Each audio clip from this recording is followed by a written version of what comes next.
आप देख रहे हैं सौगंध टीवी, सौगंध वतन की। अपने देश में कोई धर्म है तो सिर्फ हिंदू धर्म है, सनातन धर्म है, बाकी सब मजहब और पंथ है। तो मैं किसी पे कटाक्ष ना करके मैं अपना घर ठीक करूं। मैं अपनी माई को खुद नहीं भटकने देंगे। एक भी गाय हम लोग रोड पे नहीं छोड़ेंगे। हम माँ की सेवा में ही अपना जीवन बिता देंगे, क्योंकि पहले मेरी गौ माता, मेरी भारत माता, तब मेरी माँ जिसने मुझे जन्म दी। नमस्कार, आप देख रहे हैं सौगंध टीवी और मैं हूं आपके साथ राधिका शर्मा। बात की जाए गौ हत्या जो आजकल हमारे देश में हो रही है, जो हमारी गौ माता है जो काटी जा रही हैं, मारी जा रही हैं या ऐसे आवारा छोड़ी जा रही हैं कि उनका दूध निकाल लिया जाता है फिर उनको छोड़ दिया जाता है।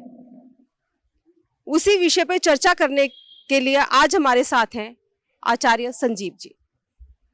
यूपी में योगी बाबा और दिल्ली में उनके सहयोगी बाबा। तो पहले तो स्वामी जी बहुत बहुत स्वागत है आपका सौगंध टीवी पे। आपके सौगंध के चैनल को जितने देखने वाले हैं देश में, उन सबको मेरी तरफ से अभिनंदन, वंदन और बहुत बहुत शुभकामना। आप अपनी पूछे अभी कि गौ हत्या के बारे में जी। जब हम सुरक्षित रहेंगे, हम अपनी माँ को स्वयं सुरक्षा देना प्रारंभ कर देंगे। किसी हत्यारे की औकात नहीं जो मेरे देश में कोई गौ हत्या कर ले। हम लोग स्वयं अपनी माँ को छोड़ देते हैं। जब तक वो अपनी दूध देती है, जब तक वो हमें संरक्षण देती है, तब तक तो हम उनको पोषण पालन करते हैं। लेकिन जैसे बुढ़िया माई हो जाती है, उसको हम सड़क पे छोड़ देते हैं। इसीलिए कई लोग मेरे पे, कई राजनेता कटाक्ष भी करते हैं। ये गलत है। हम अपनी माँ को स्वयं अगर सेवा करने के भावना से अगर उतर जाएंगे, 140 करोड़ का देश है, अगर एक एक माँ को हम अपने दरवाजे रख लेंगे ना, तो ये कहाँ जाएगी ये विषय। इसके बारे में बताना मुझे ज़्यादा जरूरत नहीं पड़ेगी।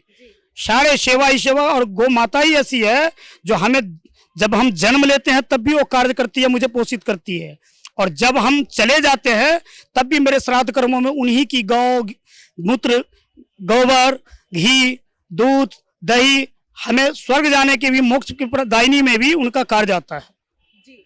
क्योंकि जो होता है, जब हमें मोक्ष तब तक नहीं मिलता जब तक हम गोदान नहीं करते हैं जी। तो जैसे देखा जाए कि जो गौ माता है जब वो बूढ़ी होती हैं तब तो उनको छोड़ा जाता है, मानती हूँ। लेकिन आजकल जो बहुत वायरल हो रहा है सोशल पे कि जो और धर्मों के लोग हैं वो उनको कहीं ना कहीं मार रहे हैं। मैंने आपको बताया ना कि अपने देश में कोई धर्म है तो सिर्फ हिंदू धर्म है, सनातन धर्म है, बाकी सब मजहब और पंथ है। तो मैं किसी पे कटाक्ष ना करके मैं अपना घर ठीक करूं। मैं अपनी माई को खुद नहीं भटकने देंगे। तो हम किसी की औकात नहीं है मेरे घर तक आए। मैं दूसरे स्टाइल से काम करता हूं, क्योंकि उत्तर प्रदेश में आदरणीय मुख्यमंत्री यशस्वी योगी जी हैं और मैं दिल्ली में रहता हूं। मैं उनकी सहयोगी बाबा हूं, और मैं आपके चैनल से सरकार से भी, केंद्र सरकार से भी और प्रत्येक राज्य की सरकार से भी आह्वान करता हूं। गौ के लिए हर जगह मंत्रालय भी बन रही है, कई एनजीओ काम कर रहे हैं, फाउंडेशन काम कर रहे हैं। सिर्फ उसमें 4 से 5% जो फाउंडेशन है वो काम कर रही है, बाकी सब माल ले रहे हैं, सरकार से ढकार रहे हैं, मेरी माँ को सेवा नहीं कर रहे हैं। मैं आपके चैनल से आह्वान करता हूँ, मैं अपना पूरा शरीर दान देना चाहता हूँ सिर्फ गौ माता को, जो बुढ़िया माई को रोड पे छोड़ देते हैं, उनकी सेवा के लिए मुझे सरकार जगह दे। मैं दिन रात अपनी शरीर दान दे दूंगा उन कामों के लिए, और अपने जैसे 1-2 नहीं, हजारों युवा को लगाऊंगा जो माँ का ही संरक्षण करे, उनका ही सेवा करे। क्योंकि आप गलियों में देखते होंगे पन्नियां फेंक देते हैं लोग जहां तक, जबकि हमारे देश में प्लास्टिक बैन है, फिर भी लोग यूज करते हैं और उसको फेंक देते हैं। मेरी माँ के पेट में 5-5 किलो पन्नी निकल रहा है। पीछे आज से 4 साल पहले भारत के यशस्वी प्रधानमंत्री हमारे आदरणीय मोदी जी ने भी कहा था कि हम सिर्फ अपनी माँ को पन्नी खाने से बचा लें तो भी मेरा माँ सुरक्षित हो जाएगी। उसमें कोई काम नहीं कर रहे हैं। सब कहेंगे गौ माता की जय, गौ माता की जय। बड़े बड़े नेता की बात कर रहा हूँ, उनके दरवाजा जाओ कुत्ता मिलेंगे, गौ माता नहीं मिलेंगे। तो मैं बातें नहीं करता हूँ, मुझे काम करने में पसंद है, मुझे सेवा करना अच्छा लगता है। मैं अपनी शरीर ही पूरा दान देना चाहता हूँ गौ माता के लिए, जीव जंगल जंतु जानवर के लिए, पर्यावरण के लिए, युवाओं के देश में चित्र निर्माण के लिए जी।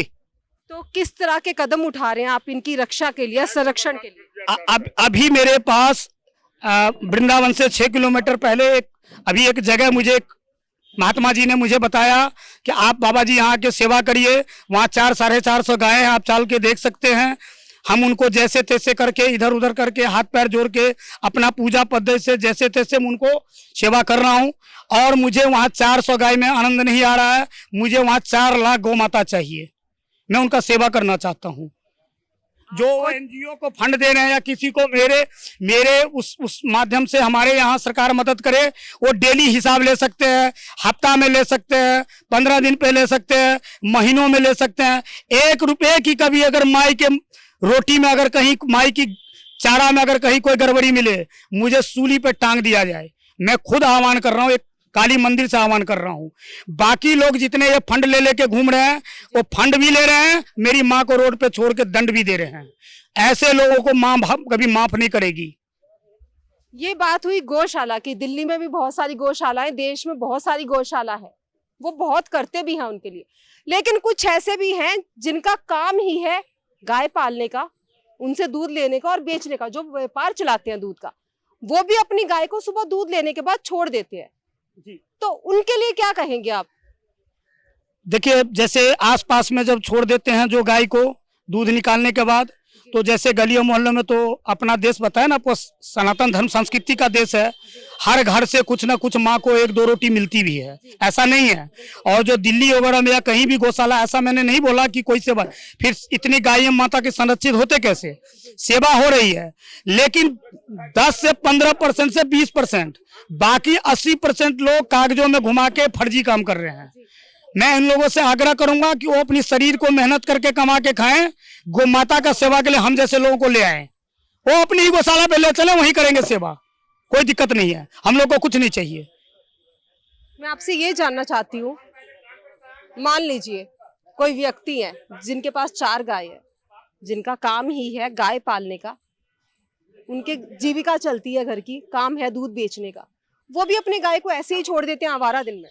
हाँ, वो गलत काम करते हैं। लेकिन क्या है कि जैसे गली मोहल्ला में 2-4 मीटर के 100 मीटर के रेंज में क्या होता है, वो लोग आपस में जो है पता रहता है जो फलाने भैया का गाय है, उनको चार दें, तो माँ भी टहलती लेती है, क्योंकि जगह का दिल्ली जैसे शहर में बहुत दिक्कत भी है। तो मान लो छोटे जगहों में रखते हैं तो थोड़ा सा ऐसा होता भी है, तो इसलिए इतनी वो उनकी उतनी दिक्कत नहीं है। फिर वो सही समय पे घंटे 2 घंटे बाद वो खोजते भी हैं, फिर उनको ले भी आते हैं, खुद माँ खुद भी चली जाती है अपने गंतव्य स्थान पे, तो उतनी वो चीज की दिक्कत नहीं है। लेकिन वाकई में जो जैसे पश्चिमी उत्तर प्रदेश में इतनी अच्छे योगी जी काम कर रहे हैं, मेरी भी उम्र अब 50 साल है, मैंने आज तक कोई राजनेता को नहीं देखा इतना सुंदर पारदर्शी सरकार चलाते हुए। लेकिन किसान भाई बहनों का फसल नुकसान हो जाता है, जो ये लोग दूध निकाल के छोड़ देते हैं, तो उसके पीछे कई बार लोगों को बोलने का मौका मिलता है। मैं तो आदरणीय अपने बड़े भाई योगी जी से कहूँगा, आदरणीय मुख्यमंत्री जी से, मंत्री जी से कहूँगा, जो वो इस पे संज्ञान लें और हम जैसे को चिन्हित करें और उनको सेवा के लिए दे। एक भी गाय हम लोग रोड पे नहीं छोड़ेंगे, हम माँ की सेवा में ही अपना जीवन बिता देंगे, क्योंकि पहले मेरी गौ माता, मेरी भारत माता, तब मेरी माँ जिसने मुझे जन्म दी वो मेरी माता, क्योंकि ये इसी दोनों ने मेरी माँ को भी जन्म दिया भारत ने, और मेरी माँ को पोषित भी वही गौ माता ने किया है। इसलिए पहले मेरे लिए भारत माता, फिर गौ माता, फिर मेरी अपनी माता। जैसे कि आपने सुना, पहले मेरे लिए भारत माता, फिर गौ माता और फिर मेरी माता। लेकिन आज उसी माता को जैसे रोडों पे काटा जाता है या मारा जाता है, और समुदायों के द्वारा या और जो धर्म के लोग होते हैं उनके द्वारा, ये वाकई में एक सोचने वाला बहुत बड़ा मुद्दा है। इन्हीं और खबरों के साथ हम आपसे रूबरू होते रहेंगे। देखते रहिए सौगंध टीवी। कैमरामैन रोहित के साथ मैं राधिका शर्मा। आप देख रहे हैं सौगंध टीवी, सौगंध वतन की।